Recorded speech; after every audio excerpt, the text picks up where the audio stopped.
going to get started. Hi, everybody. My name is Nick Morley. If you don't know me already, I'm a fourth-year EM/IM resident here at Kings County and SUNY Downstate. My presentation today starts with a bit of a vignette, so I do need participation from the audience. Please try and mute and speak when I prompt you, okay? So you're in Aqaba, Jordan. You're on an international elective with the Aqaba University Hospital. You're there on a morning shift. You've just finished rounding with the team. It's a sleepy day in this sleepy port town when you hear the red phone ring. You're told there's an MCI and your ED is the closest one to the event. Something has happened at the port and dozens of people are headed your way currently. No further details are provided. What are some things that people would do to get ready here? I want to hear from the juniors, and then if no juniors speak up, some of the seniors.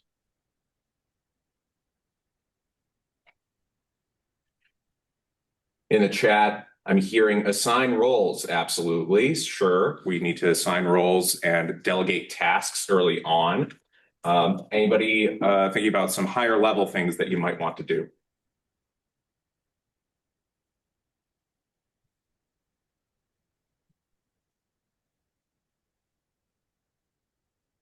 Yeah, absolutely. Nikki Chan saying overhead that this is an MCI. I would absolutely try and communicate with the administrators, with your supervisors, going up the chain of command to activate a MCI command center. Spread the news, contact head of department, absolutely. Dr. Kirschway says call a Yusuf equivalent. Absolutely. There's usually going to be a Yusuf equivalent in the emergency department. And Ronaldo saying gather our resources. Absolutely.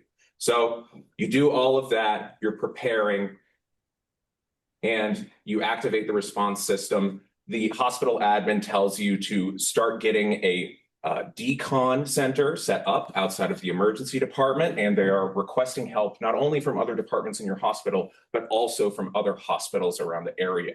You ask the nursing staff to prepare for the worst. As the patients begin to arrive by private car in droves, a police officer tells you what he knows. He estimates maybe around 300 casualties from this event. Almost everyone is having some kind of respiratory distress. Some are having skin or eye discomfort, and others are having throat pain. None of the patients so far had actually seen the gas, but some of the less sick people in the ED describe a foul smell like pepper or pineapple. So very quickly, the emergency medical services are overwhelmed by the calls that are coming in from scared and actually sick people. And out of abundance of caution, the government of the city issues a stay-at-home order, and the government of Jordan deploys the military to assist with maintaining it. The government sends out an emergency broadcast by television and radio and online. If you're experiencing symptoms, go to the nearest hospital, and if you're not, please stay at home. So you've had to intubate only one person so far, though a few others are on non-rebreathers, but most of the patients here are responding to bronchodilators. Some are even able to go home with only eye or skin irritation. But on the TV, a video from the port is broadcast showing the above image, purporting to show the event that triggered this MCI. So I want to hear from you. What do you think happened? And then what does that change about your management, if anything?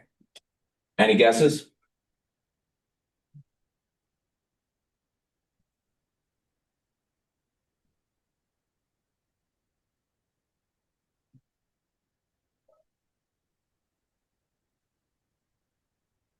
Not hearing anything, so we'll go from here.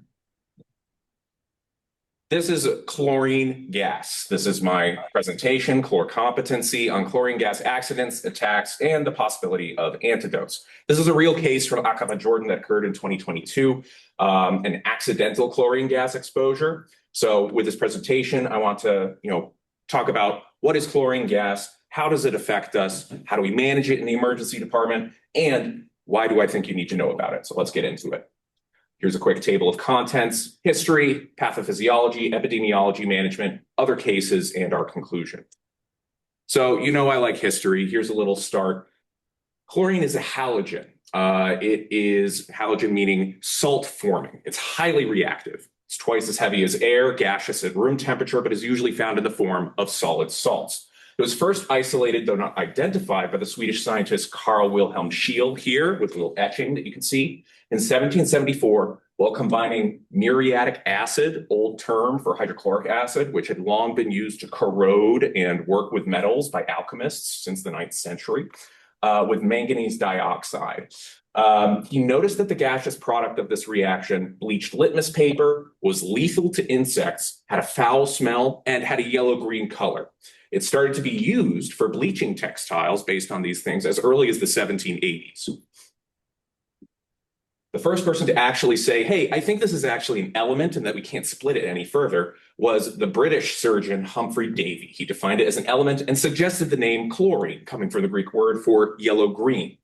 Bleaching, cleaning, hand washing, and purifying water were some of the things that scientists eventually used chlorine for. And here on the right, you have my guy, Semmelweis, one of the pioneers of public health, a doctor in Switzerland who urged using hydrochloric acid solution for hand washing in 1847 before the germ theory of disease was solidified. So demand for chloride products for all of these uses increased throughout the 19th century. And by the 1850s and 60s, with the Industrial Revolution in full swing, the production of hydrochloric acid was also industrialized. The chlor-alkali process, whereby chlorine and hydrochloric acid were separated from other chloride salts by an electric cell, was put on a mass scale. Pictured here on the top is an illustration of a factory that was built in Massachusetts in 1880. And below is a photo of a chlor-alkali cell collection in a factory in Germany around 1910. So here's a couple of products. These are from the 1930s and 40s, but they're still sort of representative of everything that sort of came before. It was quickly, like Clorox is a very common product. Chlorine quickly got commercialized, sent not only for industrial use, but also for commercial use, used for disinfection, bleaching, deodorant, and water for purification.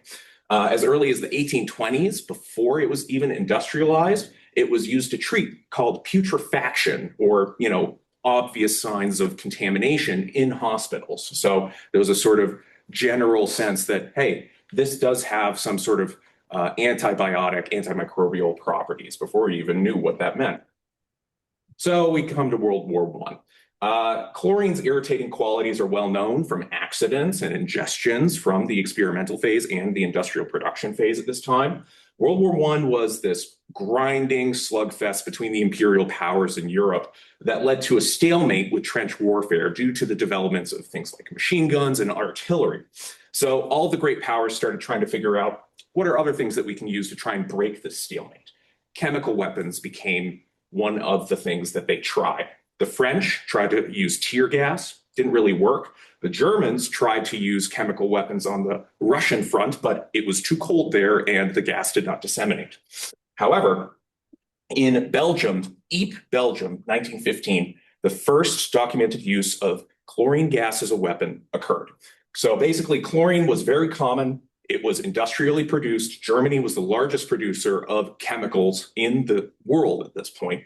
And so they decided, hey, we have this irritating thing here. We have a bunch of it already. Why don't we try to use it as a weapon?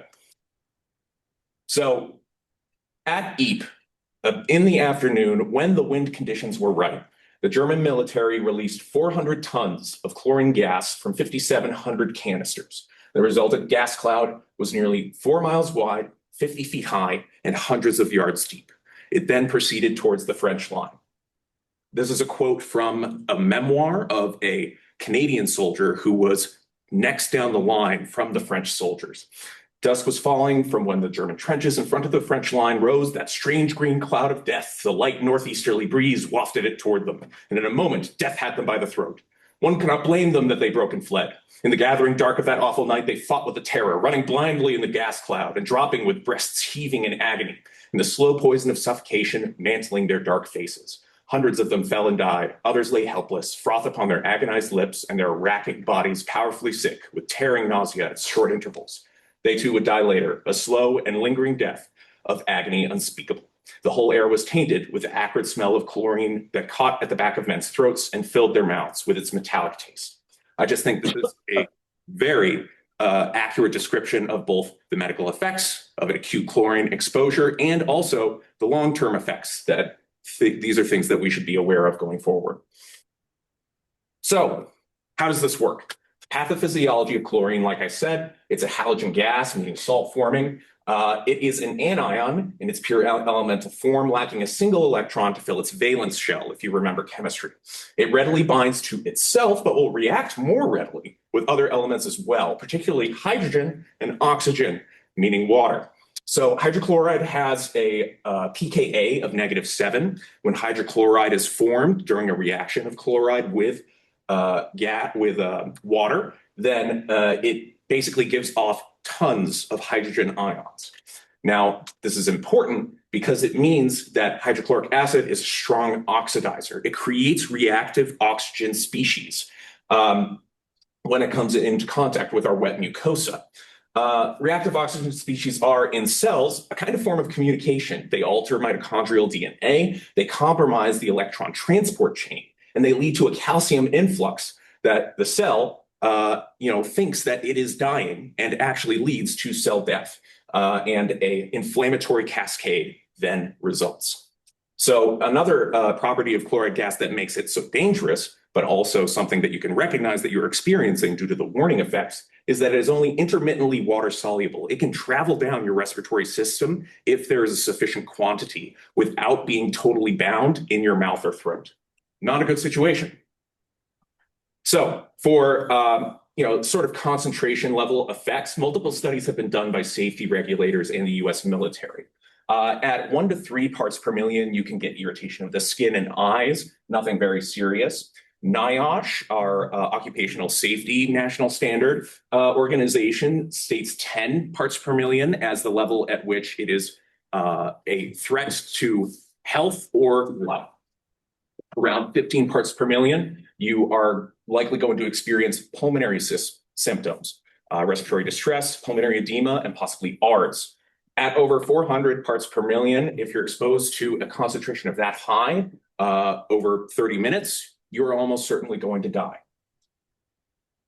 So some of the different systems and their reactions to chlorine. In skin, it usually isn't affected unless it's at the higher levels, but you can have erythema, bullae, and necrosis in a kind of mimic of frostbite, which makes sense since you're having active cell death. In the eyes, you can have erythema, conjunctivitis, even a corneal ulcer at very high concentrations. Mostly, though, you're just going to have blurry vision that self-resolves after decontamination. In the throat, you can have irritation, and even at low levels, you will have that acrid taste of pepper or pineapple in your mouth. With the lungs is when things start to get dangerous. So there's irritation at the lower levels, cough, particularly if you already have a sort of reactive airway disease component, you are likely going to be triggered. But even in people without these diseases, you can have pulmonary edema, bronchial alveolar hemorrhage, and ARDS. ARDS can also be delayed. There are most case reports saying between 6 and 8 hours after exposure, but even up to 24 hours post-exposure, you can have ARDS in these patients. So in the long term, you can also have pulmonary effects. There is basically lung fibrosis in chlorine-exposed patients, long-term, months after exposure, and sometimes even something approaching bronchiectasis obliterans. So this is a very debilitating disease in the long term, even for people who survive. In the cardiovascular system, you have acutely reduced contractility of the heart, even in relatively low concentrations. So if somebody already has an issue with cardiac output, it could possibly induce heart failure exacerbation or ischemia. You can also have just increased vascular permeability due to the reactive oxygen species, which lead to permeability. So neuro-wise, you can have altered mental status. There are animal studies that show microhemorrhages, even at like 15 parts per million in rats, and seizure can be found at higher concentrations. So for diagnosis of this, there's no definitive lab that will tell you that somebody got gassed by chlorine. However, there are certain markers on the labs that can point you towards it. Your chlorine is going to be increased through direct absorption. In particularly high dose exposures, you can also even have a hagma due to the hyperchloremia. It's not like there's a missing anion that you're getting, it's just the chloride is so high on the BMP, it leads to an anion gap. For edema and pulmonary function, you can consider an X-ray or a POCUS. And then a CAT scan or bronch can be helpful in assessing for bronchoalveolar hemorrhage and maybe even cleaning out the bronchi. So in terms of the epidemiology, pulling back the lens a little, what chlorine exposures do EDs usually see? How common is it? So the Poison Control Centers of America categorize chlorine in 4 types of exposure in order of their frequency. There's in-home cleaning products, swimming pool chlorination reactions, industrial accidents, and then intentional exposures with intent to harm. With in-home cleaning products by far and away being the most common, something like 94-95% of the calls are due to in-home cleaning products. In 2009 alone, there was 5,945 exposures of chlorine called into the Poison Control Center. So it's not an infrequent toxicological issue, though it isn't the most common. So chlorine itself is very prevalent. Every year, 65 million to 97 million metric tons are produced annually. So this is something to keep in mind when the first use of the gas that I just described was only 400 tons, and that killed between 2,000 and 3,000 people. I can buy a kilogram of chlorine gas off the internet for $800. It is cheap, it's plentiful, it can easily harm you. So why not use it as a weapon? This is exactly what a lot of non-state actors and terrorist groups have thought since 2001. It is the most commonly used chemical weapon by non-state actors by far. If you take a look at the graphs here, it represents something like 84% of the attacks using chemical weapons. The amount of injuries from these attacks also substantially from chlorine. The 84% number, by the way, the N is 174 on that. And this is just another quick graph on the percentage of total killed from chemical attacks that, chlorine very high up. So for management, how are you going to deal with this if you come in? Number one, scene safety and MCI management. You have to get PPE. This is going to be, usually you don't know chlorine is the exposing agent at first, so you need grade A or grade B level PPE. You activate a disaster response, and you start thinking about setting up an MCI triage. You have a hot zone where people who have not been decontaminated are, a warm zone where people are being assessed by people in appropriate PPE, a decon center, and then a cool zone for people who've been decontaminated that can be fully medically assessed.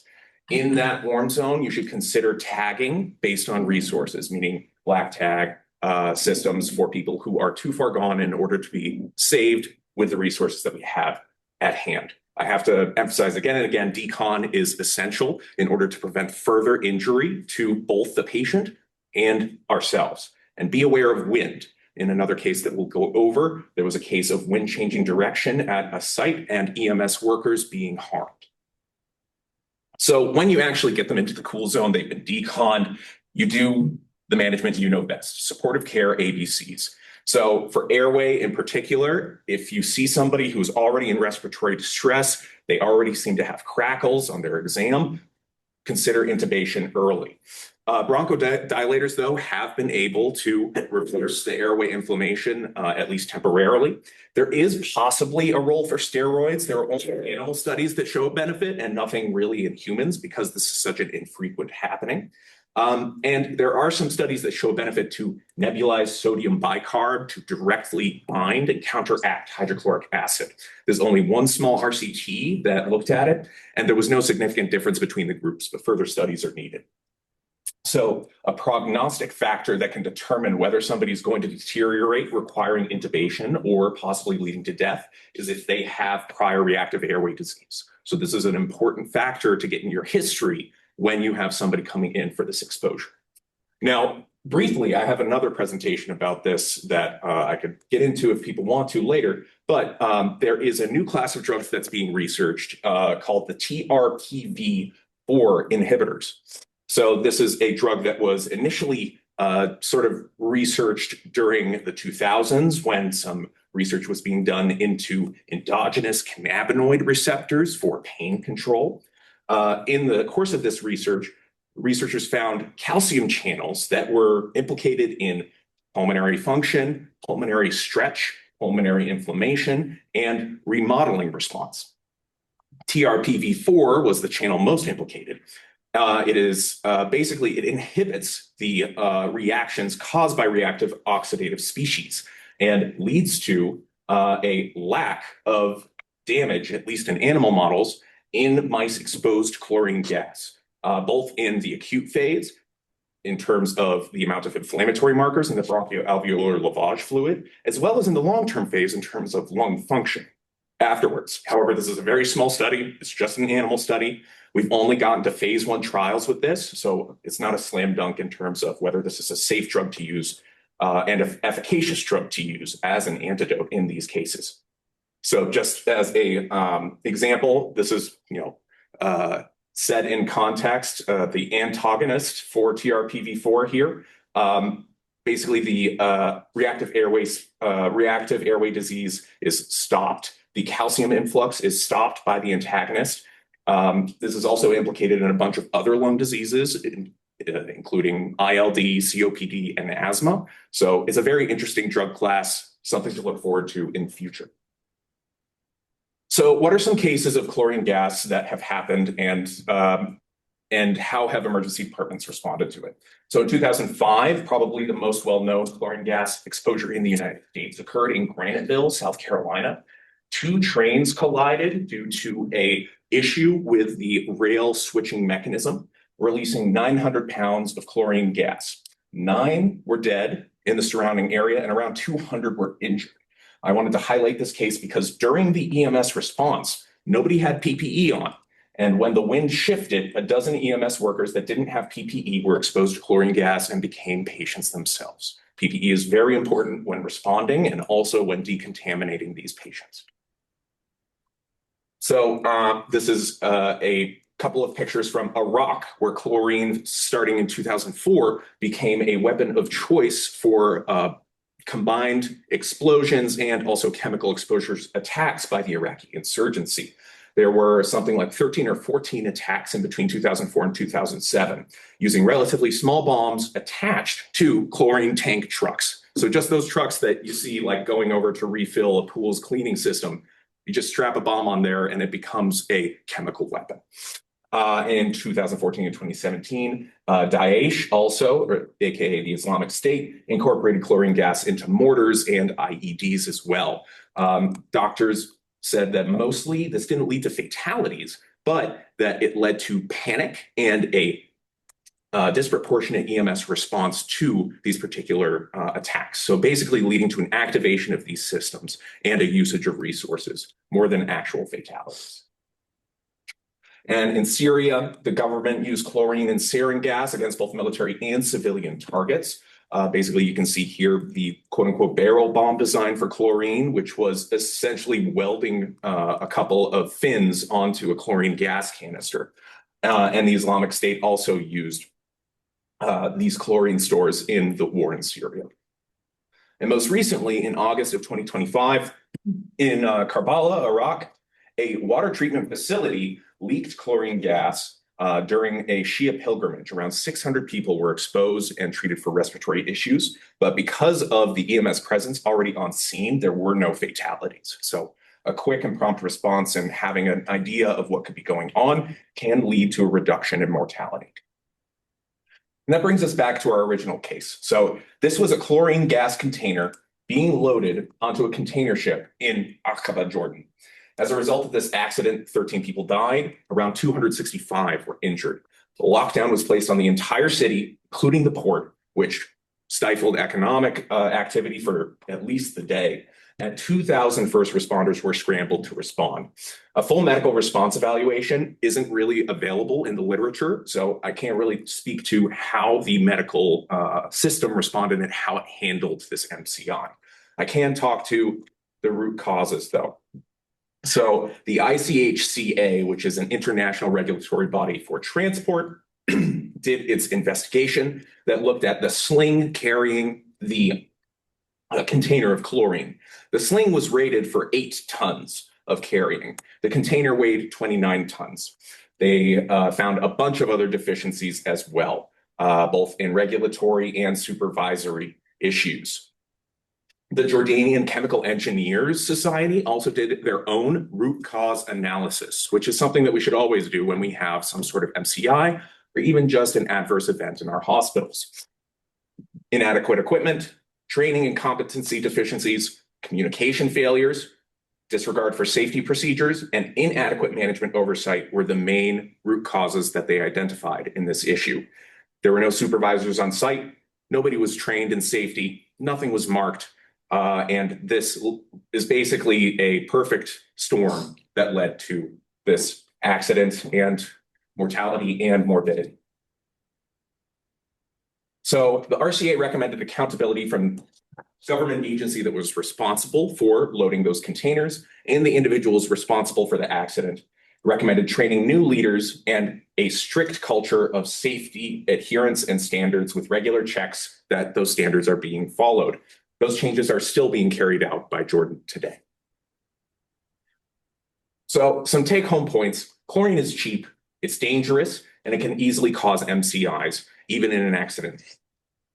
Its damage is through free radical formation that leads to inflammation and an inflammatory cascade. It has acute effects, but also serious long-term effects. Decon is essential to prevent further damage to the patient and any sort of spreading damage to the medical staff, and supportive care is the name of the game. TRPV4 inhibitors are a promising antidote, but are still very early in the drug development cascade. So something to look forward to and keep an eye on. And that this is the most common gas exposure that you could possibly see in your future career. Here are my references, and if you have any questions, I'll take them now.